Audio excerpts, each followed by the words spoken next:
সবার এক একটা ডিপার্টমেন্টে ইউনিফর্ম আছে না, ওই প্রশাসন বিভাগে তারা যদি ধুতি পাঞ্জাবি এসে বসে থাকতো পরে, কেউ তাকে মানতো? হরে কৃষ্ণ, ইউনিফর্ম সবার প্রয়োজন। তাহলে গৌরকে ভালোবাসতে গেলে কিসের প্রয়োজন? প্রথমেতে কণ্ঠে তুলসীর মালা। অনেকে বলবেন কীর্তনীয় এটা হবে না, বলে কেন হবে না? আমি এখনো মাছ খাই, মাংস খাই, ওটা নিতে পারবো নি। আমি বাসুদেব বলছি, কীর্তনীয় আপনাদের ঘরের ছেলে, আপনার মাছ খান, মাংস খান, মুখে মিথ্যা কথা বলুন, তথাপি কণ্ঠে তুলসীর মালাটা নেন। কেন? আরে মাছ মাংস খাওয়া এটা ব্যাধি। মাছ ছাড়া ভাত খেতে পারি না, মাংস ছাড়া ভাত ঢোকে না, এটা হলো একটা ব্যাধি।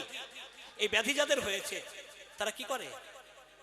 ব্যাধি হলে ডাক্তারখানায় যায়, ডাক্তারবাবু ওষুধ দেন, 3 দিনের কিংবা 5 দিনের কিংবা 7 দিনের একটা কোর্স দেন, সকাল দুপুর রাত্রি খাবে, কোর্স পূর্ণ হবে, ব্যাধি তোমার দেহ থেকে পালিয়ে যাবে।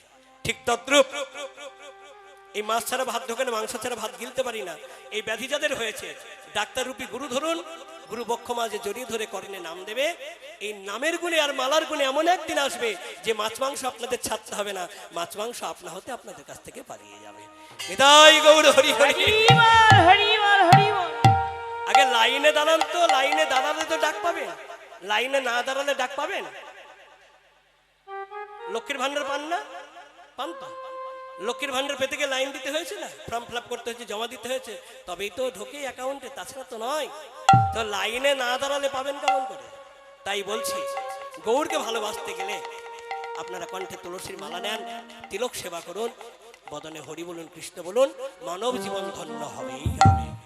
তাই গৌর সুন্দর আজকে সর্বজীবের কর্ণে নাম তুলে দিয়ে প্রভাতে সুরধ্বনি গঙ্গার বক্ষে ঝাঁপ দিল, ঝাঁপ দিয়ে স্নান করে ঘরে এলো। প্রভাতকালে সতী ঠাকুরানী নিমাইকে পেয়ে মনে আনন্দিত হলো।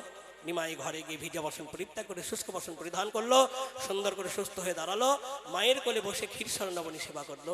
ভক্তগণ প্রসাদ পেল, প্রসাদ পেয়ে নিজ নিজ ঘরে ফিরে গেল। বাসুদেব ঘোষে কহে মনের হরিষে উঠিল না গৌর বড় নিদের